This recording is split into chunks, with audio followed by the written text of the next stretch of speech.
उद्धव ठाकरेंना टीका करण्याचंच काम फक्त शिल्लक आहे आता, आणि ते भविष्यामध्ये सत्तेत कधीच येणार नाही. त्यांना आता त्यांनी जे केलं आहे त्या कर्माची फळं त्यांना भोगायला लागतील. आणि टीका करणं हे एक कलमी कार्यक्रमच त्यांच्याकडे असेल, दुसरा त्यांच्याकडे विषय कधीच नसेल, कुठला नसेल. फक्त उद्धव ठाकरेंनी एक गोष्ट सांगतील का, 2.5 वर्ष ते मुख्यमंत्री असताना त्यांनी विकास कामासाठी किती निधी दिला? उद्धव ठाकरे सांगू शकतील का? नाही सांगू शकणार. ज्या उद्धव ठाकरेंना ग्रामपंचायतचा अभ्यास नाही, ते बजेट काय सांगू शकतात हो? आता त्यांना माहिती नाही शिवसेनेला एवढे पैसे मिळाले, भाजपला एवढे मिळाले, राष्ट्रवादीला एवढे मिळाले, असं नसतं. बजेट हा संबंध शेवटच्या महाराष्ट्रातल्या शेवटच्या माणसासाठी असतं. आणि जी जी खाती जी असतात, आता उदाहरण तर घ्यायचं तर बांधकाम खातं मोठं असतं, त्याला 288 आमदारांना पैसे द्यायला लागतात, त्याला मोठं बजेट द्यायला लागेल. ग्रामविकास खातं हे 288 आमदारांना निधी द्यायला लागतो, अर्थात बजेट जास्त असेल तर ते पक्षाचं नसतं, त्या खात्याच्या माध्यमातून किती विकास केला जातो. आता समाज कल्याण खातं निधी अधिक द्यायला लागतो.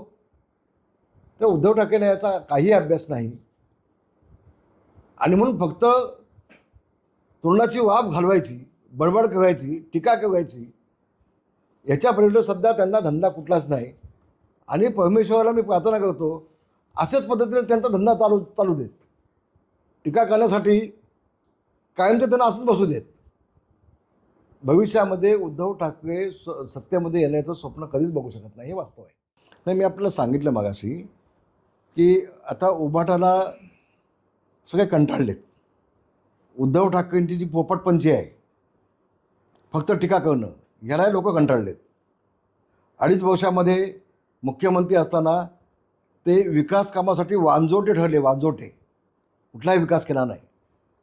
आणि म्हणून आज खरं चित्र काय आहे उद्धव ठाकरेबाबत ते लोकांना कळलं की या माणसाने बाळासाहेबांच्या पाठीत खंजीर खुपसला आहे, बाळासाहेबांच्या विचाराशी व्यभिचार केलेला आहे, बाळासाहेबांच्या विचारांना काळिमा फासलेला आहे, आणि काँग्रेससोबत जाऊन सोनिया गांधीचे पाय चाटून बाळासाहेबांचा जो स्वाभिमान होता तो स्वाभिमान घाण ठेवलेला आहे. हे आता महाराष्ट्रातल्या प्रत्येक माणसाला कळलेलं आहे.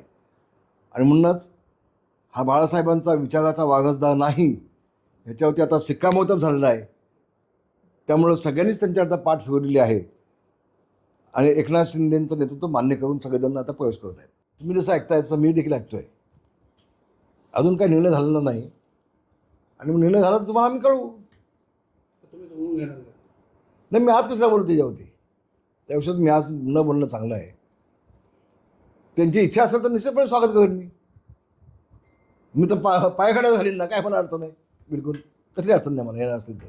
पण त्यांना विचारून घ्या, तुम्ही त्यांना विचारून घ्या. आपण धन्यवाद. जय हिंद, जय महाराष्ट्र. टाइम्स डिजिटलला लाईक करा, सबस्क्राईब करा, शेअर करा आणि बेल आयकॉन दाबायला विसरू नका. पाहत रहा टाइम्स डिजिटल.